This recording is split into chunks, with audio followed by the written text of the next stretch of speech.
Hello বন্ধুরা, চলে আসছি নতুন একটা ব্লগ নিয়ে। আজকে তো প্রায় বেঙ্গলি ঘরে এরম আওয়াজটা শোনা যাবে। কত সবাইকে বাড়ি এরম আওয়াজ আসবে কিনা? আজকে সানডেতে তো এরম আওয়াজ আসতেই হবে। তো আজকে আমাকে বাড়ি এরম আওয়াজ হবে কি না, চলো বরমশাইকে শুনে নিই।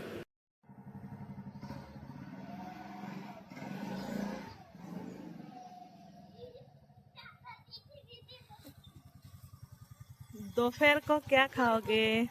दोपहर को साग भाजा खाएंगे। कौन सा और वाला? रेड साग ओके। और मटन करी।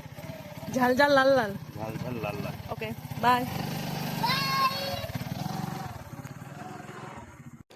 চলো, বরমশাই তো কইছে মটন রান্না করতে হবে, তো মটনটা রান্না করে ফেলাই। তোমাদের সাথে শেয়ার করি রেসিপিটা।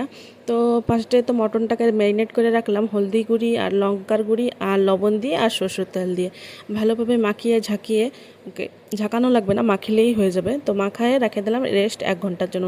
তুই ঘুমা, আমি রান্না করি। তো আমি তো ঘুমাতে পারছিলাম, তো আমার মটনটাই ঘুম পড়ে গেল। তারপরে হয়েছে সরষের তেলের ভিতরে দিয়ে দিলাম এখানে আলু, ডুমো ডুমো করে আলু কাটা, তার ভিতরে দিয়ে দিলাম লঙ্কার গুঁড়ি না হলদির গুঁড়ি আর হয়েছে লবণ। তো ভালোভাবে ভাজা হয়ে গেছে, ভালোভাবে না 30% আমি ভাজছি, ঠিক আছে?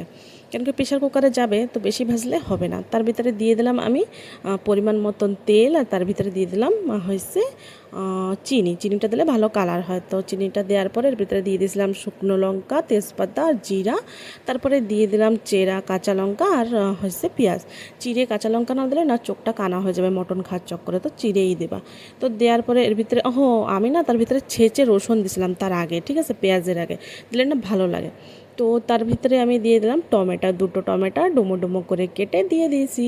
তার ভিতরে দিয়ে দিলাম এই পেস্টটার ভিতরে রয়েছে আদা, শুকনো লঙ্কা, আর তার সাথে রয়েছে জিরা, ধনে আর হচ্ছে রসুন। আর তার ভিতরে দিয়ে দিলাম জিরার গুঁড়ি আর হচ্ছে কাশ্মীরি লঙ্কা। ভালোভাবে মশলাটা কষা হয়ে গেলে দিয়ে দেবো ম্যারিনেটেড মটনটা একটু কষানোর পরে দিয়ে দিলাম একটু লবণ দিয়ে ফেটে নেবা দইটা, নাহলে দইটা কাটে যেতে পারে। তো দইটা দিয়ে একটু মাখিয়ে ঝাঁকায় নেব। অ্যাকচুয়ালি দইটা দেওয়ার পরে দেখা যাচ্ছে কি ফাটে গেছে, পর ফাটেনি, এরমই দেখা যায়। দইটা দেওয়ার পরে ধীরে ধীরে কষাতে না কালারটা রেড কালার আসেই যাবে, তো ভয় পাওয়ার কোনো ব্যাপার নাই। তো ভালোভাবে এটাকে কষাবো যতক্ষণ না এর ভিতর দিয়ে তেল না বেরোয় আসে, সেতক্ষণ কষাবো, ঠিক আছে? এই মটনে না চর্বিগুলো ছিল, তো আমি চর্বিগুলো আগে তো উঠে রাখছি না, তো চর্বি পুরো তেল হয়ে যেত, ঠিক আছে? পরে লাস্টে দেবো। তো এখানে দিয়ে দিলাম মিট মশলাটার ফ্লেভার দিলে, মানে মিট মশলাটা দিলে ফ্লেভারটা অনেক ভালো আসে। তো এখন দিয়ে দেবো আলু, কেন কি এখন প্রেশার কুকারে দিতে হবে। হাফ রান্না হয়ে গেছে, হাফটা আমি প্রেশার কুকারে করব, ঠিক আছে? তো মটনটা কষায় নিয়ে নিলাম প্রেশার কুকারের ভিতরে। আর এখানে দিয়ে দেবো পরিমাণ মতন গরম জলই দিতে হবে কিন্তু। আর যেই কড়াইতে রান্না করছি সেই কড়াইতে মশলা লেগেছিলো, তো ওখানেতে দিয়ে দিলাম। আর এখনই দিয়ে দেবো সেই চর্বিগুলো আমি আগে উঠে রাখছিলাম, ঠিক আছে? এখন দিয়ে দিলাম চর্বিগুলো। তো এখন একটা সিটি মানে একটা না 10টা।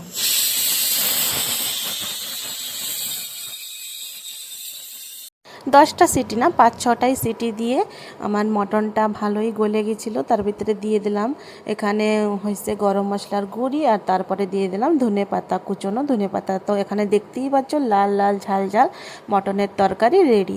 তো চলো আমার হাজব্যান্ডের থালটা রেডি করে দিই। তার কওয়া মতন হয়েছে লাল শাক ভাজা, মটন তরকারি আর হয়েছে স্যালাড। সত্যি করতে গেলে এই থালটা হয়েছে ফটো উঠানোর জন্যই রেডি করেছিলাম। আমার হাজব্যান্ড তো তার কাজের জায়গায় খেয়েছে, তো তার জন্য আমি টিফিন করে প্যাক করে পাঠিয়ে দিয়েছি। তো তোমাকে যদি এই ভিডিওটা ভালো লাগে তো লাইক করে আমার পাশে থাকো, আর সুন্দর সুন্দর কমেন্ট করে না আমার কমেন্ট বক্সটা ভরে দিও।